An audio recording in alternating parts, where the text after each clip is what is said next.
Salut les amis, j'espère que vous allez bien. Aujourd'hui, on se retrouve pour parler de la Première Ligue avec ce match de folie, le derby de la saison, Manchester City contre Liverpool. Ça a été un très bon match. Nous avons vu un match de folie, un match ambitieux, mais de la part de City, quel match de folie encore aujourd'hui. Nous avons vu de la part de City avec cette proposition toujours de Pep Guardiola qui confirme qu'il est présent cette saison.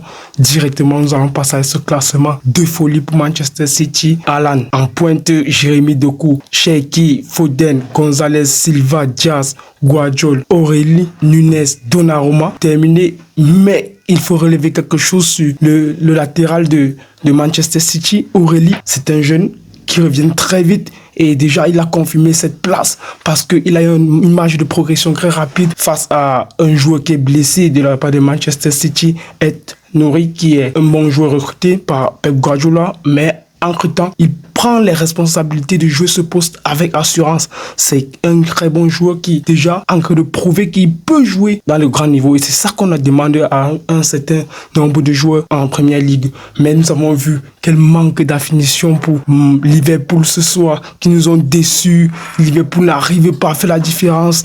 Liverpool a perdu cette manque d'agressivité, ce talent capable de faire la différence. On avait vu le match qu'ils ont proposé contre le Real. On avait espéré voir un retour de Liverpool. Mais ce soir, ça a été catastrophique avec Mohamed Salah sur le côté qui est pratiquement invisible sur tout le match. Je n'arrive pas à comprendre comment Mohamed Salah, le roi de Liverpool, ne répond pas présent sur ce derby, les gars. Je n'arrive pas à comprendre comment Mohamed Salah n'est pas présent physiquement. C'est pas bon. Finition, c'est pas bon.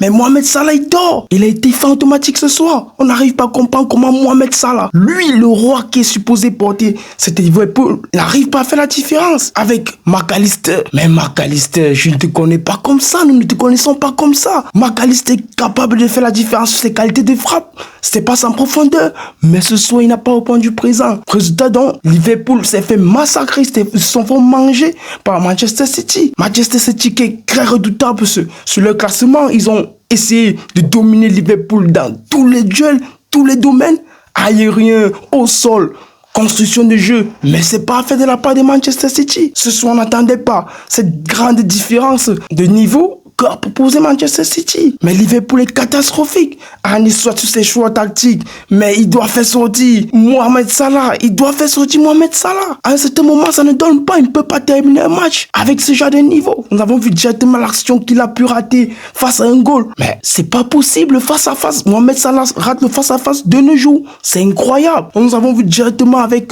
la part de Van Dijk et Konaté qui répondent présent défensivement. Mais à un certain niveau, ça va lâcher. Ça va lâcher quand tu as offensivement l'attaque de Manchester City qui part très vite. Ils sont capables de faire la différence avec les ressorties de balles. C'est passes appelées, c'est orientations. Mais Manchester City construit le jeu. Ils sont véritablement placés dans la construction du jeu. La balle, ça joue au haut niveau. Manchester City joue au haut niveau, les gars. On ne peut pas comprendre comment Arne Slot est capable de nous proposer ce genre de match. C'est pas possible. Mais nous avons vu Jérémy Doku, incroyable. Jérémy Doku est capable de faire la différence sur son dribble, sur sa qualité de frappe aujourd'hui. Mais les gars, quelle frappe, quel bijou qu'il envoie dans les cages. Vous avez vu aujourd'hui, Jérémy Doku est capable de faire la différence. C'est ce que je disais dans cette ancienne vidéo que j'ai faite il y a quelques jours. Je vais vous mettre la page en description. Mais Jérémy Doku est capable de faire la différence avec son dribble de chenille. Il part très vite. Vous avez vu le penalty qu'il a proposé. Mais certains moments me dit, il a mal joué. Il devait faire la passe à Erling Haaland. Mais pour moi, il a bien joué. Parce qu'un attaquant est capable aussi de faire la différence s'il est technique. Techniquement, il répond présent, donc alors il pouvait donc aller la jouer seul comme il l'a joué. Moi, je trouve qu'il a très bien joué sur cette action avec la feinte de frappe qu'il a fait au gardien et ça a donné un penalty. Malgré cela, derrière, directement, Haaland s'est raté. Mais après, nous ne pouvons pas accuser Haaland ce soir parce que Haaland a répondu présent sur son but. Aujourd'hui, donc, Haaland, c'est 19 buts, c'est 19 réalisations en Première Ligue. Mais toute compétition confondue, c'est 19 réalisations. Donc aujourd'hui, Haaland reste toujours, malgré son penalty raté, décisif. C'est ce qu'on attend de Erling Haaland. On a vu l'entrée de Marmouche, physiquement Marmouche, ça ne répond pas. Mais le choix de Pep Guardiola sur Cherki, Ryan Cherki, la titularisation de Cherki, mais c'est difficile. Certes, on ne peut pas reprocher Pep Guardiola d'avoir Tu as accusé Ryan Cherki parce que lui mérite jouer titulaire, mais lui, Cherki, peut être reproché ce soir de ne pas s'être adapté au système de jeu. Voilà ce qu'on peut reprocher à Cherki parce que Cherki, tant que physiquement, normal, il devait être capable de conserver le ballon, libérer quand il faut libérer, mais il ne l'a pas fait ce soir. Il ne l'a pas fait ce soir. Ça devient compliqué. Nous avons vu Szoboszlai, toujours le seuil, à essayer quelques frappes pour essayer de sortir Manchester City en difficulté. Mais même le pressing, on n'a pas pu marcher sur Manchester City, il faut le dire. Même le pressing, on n'a pas pu marcher sur Manchester City.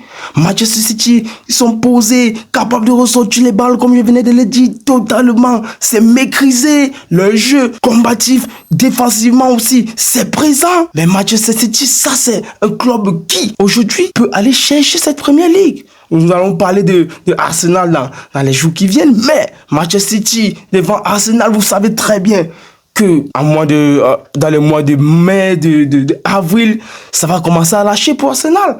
Donc Manchester City est en train de revenir sur la gouvernance de Pep Guardiola. C'est ce qu'on veut voir de Manchester City. Mais ce match était extraordinaire, les gars. Ce match était extraordinaire, incroyable. Le but refusé de Van Dijk. Vous allez me dire qu'il n'y a pas hors-jeu. Il y a hors-jeu. Il fait l'action de but. Il essaye d'éviter le ballon et il s'accrompe. Donnarumma, non, il y a hors-jeu. Donc, on ne peut pas dire que l'arbitre a été contre Liverpool, mais Liverpool est en baisse. C'est visible. Liverpool est en baisse. Il manque cette agressivité offensivement. C'est nul. Alexander Isak n'est pas présent. Hugo n'est pas présent. Mais Salah n'est pas présent. On va faire quoi avec ce Liverpool? On va faire quoi avec ça? Il faut faire quelque chose. Il pouvait utiliser Federico Chiesa, qui du moins n'est pas très fort, mais il peut apporter quelque chose dans sa finition, sa qualité de frappe, sa vitesse. Même Gakpo qui est venu, Gakpo a perdu cette agressivité, Gakpo a perdu cette finition offensive qui était capable de faire la différence dans chaque match. Mais je peux tout simplement dire ce soir que Liverpool montre à suffisance qu'ils ont perdu Luis Diaz. Parce que Luis Diaz ne peut pas finir un match pareil sans faire la différence. Luis Diaz n'a pas été remplacé. Et c'est ça qu'il faut voir. C'est ça qu'il faut voir, que l'absence de Luis Diaz joue un rôle dans Liverpool, dans leur façon de jouer. Même Jota, paix à son âme, qui a quitté Liverpool catastrophiquement, aujourd'hui, ça montre à suffisance que cet Liverpool manque littéralement un banc capable de venir rebooster l'équipe. Dans le fond de jeu, c'est pas Liverpool qu'on connaissait de la Première Ligue.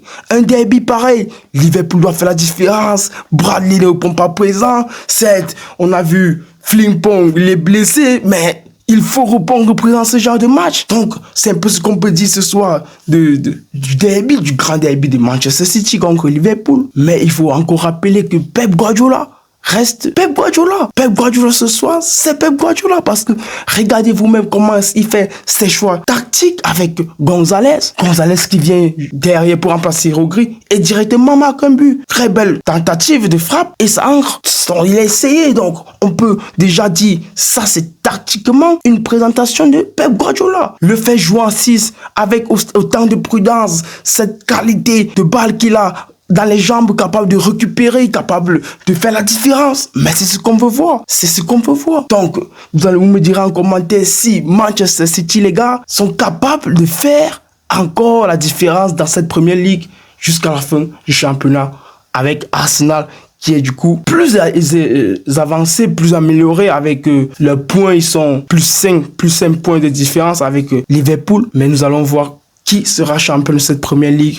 Pour moi, Manchester City est sur des très bonnes lancées. C'est ce qu'on pouvait dire ce soir avec ce grand derby, les gars. D'ici là, prenez bien soin de vous et abonnez-vous pour ne rater aucune de nos prochaines vidéos. Ciao!